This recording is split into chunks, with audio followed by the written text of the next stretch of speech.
What strategies have you seen work out there for monetizing your audience outside of Adsense and outside of YouTube? Brand deals, swag. I mean, there's a lot of different. Yeah. Especially now, like people are like Subbable, TubeStart, Patreon. Like there's all these platforms for crowdfunding. You know, there's all these different people trying to figure out.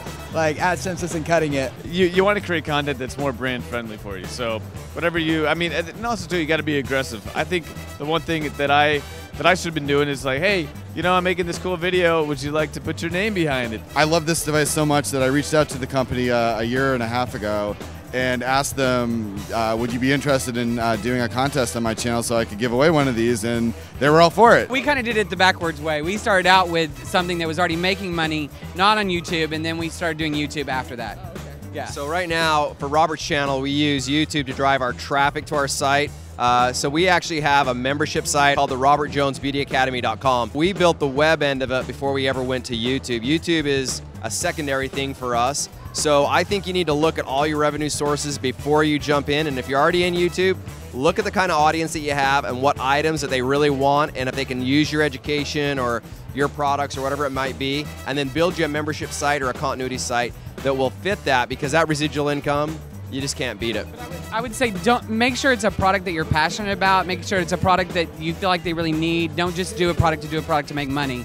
Don't just make a t-shirt to make a t-shirt. Don't just have a product. Make it have something of value. Like every video, people were like, hey, where'd you get that shirt from?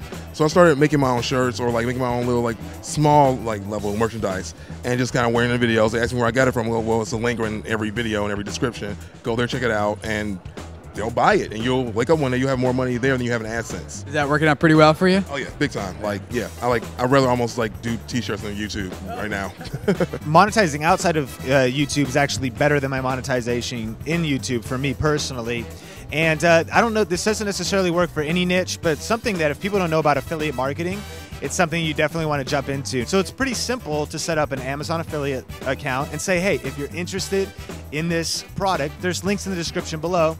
People click on those links. 99% of the time, they don't end up even buying the product that you link to, but Amazon, you know, the cookie is live for 24 hours. So I start selling One Direction posters, you know, a bunch of copies of Twilight novels, Hunger Games, a bunch of, you know, Justin Bieber albums on MP3, just simply because people are clicking on those links, right? I think the biggest thing is really displaying like your personality.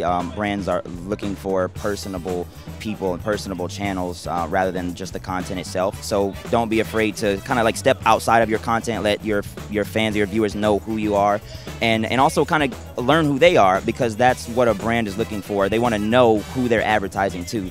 So the better you know your audience, the better you can tell them who your audience is. I've checked my analytics, and I find that I actually have a large number of people in the 18 to 35 year old, where most people have a lot younger audience. So that allows me to talk to brands who are, you know, who try to get consumers that are older, and they'll maybe work with me even sometimes over a larger channel because my fan base is an older audience. So you just gotta learn like what you have to offer, and then just use that to your advantage as best you can. Every YouTuber, they have something special about them. So you have someone who sings and they make their money off of iTunes sales. For me, I don't have music that I personally sell. So what I do is I sell my stock video footage. So for me, that's kind of something most people don't know about, is most of my money doesn't come from YouTube, it comes from selling stock footage. So that's how I can actually fund it. And then I do brand deals, and that's kind of the second revenue. And then third is actually YouTube. And then eventually I'm gonna do merchandise. I just haven't started that yet because I'm so many things at once, I can only do so much, you know. So when you're up on the giant rope swing and you're just getting like tons of stock footage up there and you're kind of double dutying it, or? No, so I shoot the rope swinging video, and then TV, they see it, and they're like, we want to use that for a news story. We want to buy 30 seconds to show it on TV.